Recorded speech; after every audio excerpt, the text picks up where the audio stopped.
It's time for Catching Up with Carley, presented by Meijer. And today I'm joined by founder and director of Kids Kicking Cancer, Rabbi Goldberg. How's it going, Rabbi? It's great. Pleasure to meet you. Pleasure is all mine. Okay, so I wanted to talk in recognition of Childhood Cancer Awareness taking place on Saturday. And I want to know, how did Kids Kicking Cancer start? My first teacher in the world of pediatric oncology was our daughter. At the age of 2 years old, she was diagnosed with a leukemia, which unfortunately in 1981 was not the very treatable disease it is today. She was an amazing little girl. She would tell the docs at UCLA during a bone marrow transplant, no medication today, please. And she'd tell the 5-year-old kids in the clinic not to cry. So she was my first teacher, and a number of years later, I found myself directing a camp for kids with cancer. And I came upon this 5-year-old child in the infirmary being held down by two nurses. The third nurse has a large syringe to plunge into his chest. It was so counterintuitive to me. He was screaming something awful. I just yelled, "Wait!" And they all stopped. Even the kids stopped screaming and they looked at me. I didn't have a clue what I was going to say next. I just said to the nurses, "Could you give me 5 minutes with this child?" And they were happy to leave. The little boy looked at me like I was the governor. I had just stayed his execution. And I walked over to this child and I said, I'm a black belt, which doesn't mean anything. The little kid said, "Wow." I said, "You want me to teach you some karate?" He almost jumped off the table. I explained to him, in the martial arts, you learn that pain is a message you don't have to listen to. You can breathe in this amazing chi, this energy, and push out pain and fear and all the bad stuff. Watch me. And 5 minutes later, we're doing a simple Tai Chi breathing technique.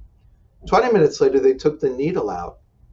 And he looked up at the nurse and he said, "Did you do it yet?" And that's when Kids Kicking Cancer was born. That's beautiful. What an incredible story. So that's how it started. Can you tell me about where the program is at now?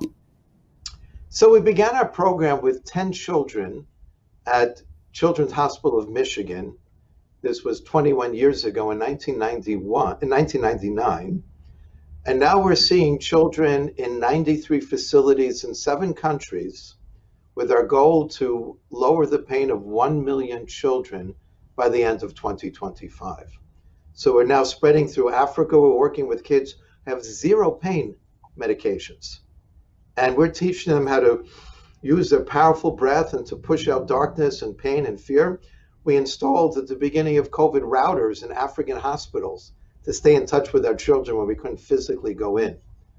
But ultimately, teaching the children that they have this power, that they have this light, allows them to not only self-regulate, but our mantra is power, peace, purpose. That the children, when they do this and they push out pain, fear, and anger, we ask them, "What's your purpose?" And children all over the world yell out, "To teach the world."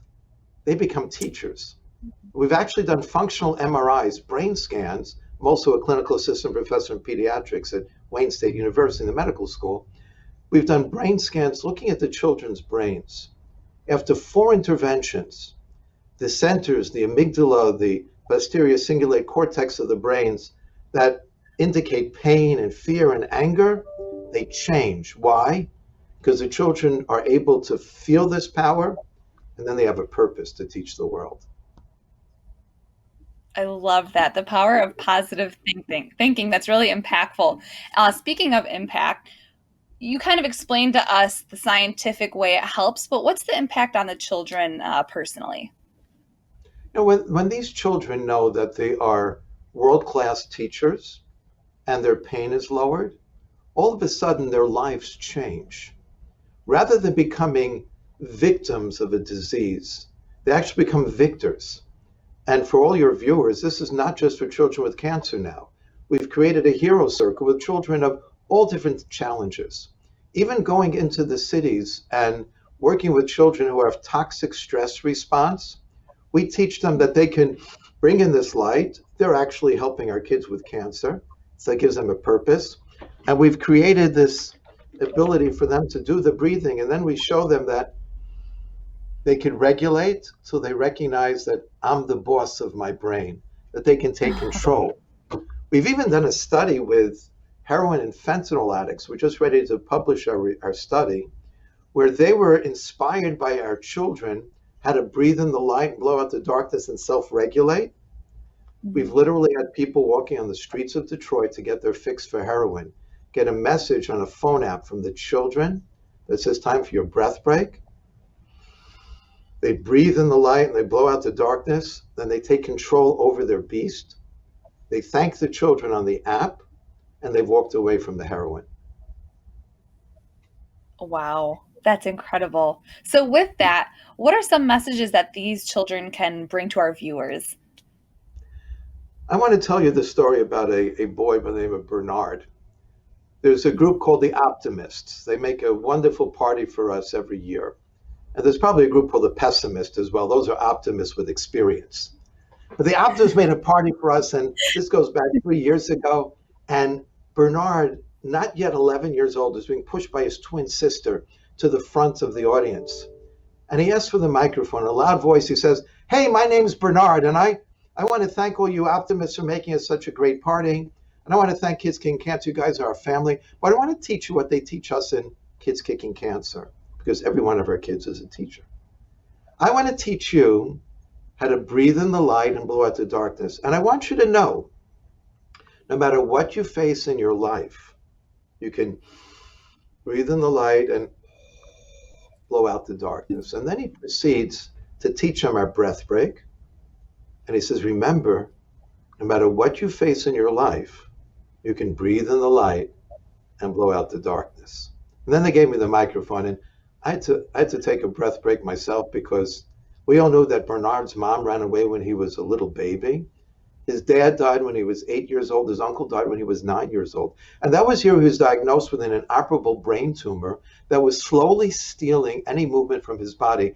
And this little child in the wheelchair with those beautiful smile is telling everyone there, no matter what you face in your life, you could breathe in the light and blow out the darkness. After I took my own breath break, Carley, I said to the audience, I want you to know, Bernard Johnson just defined optimism.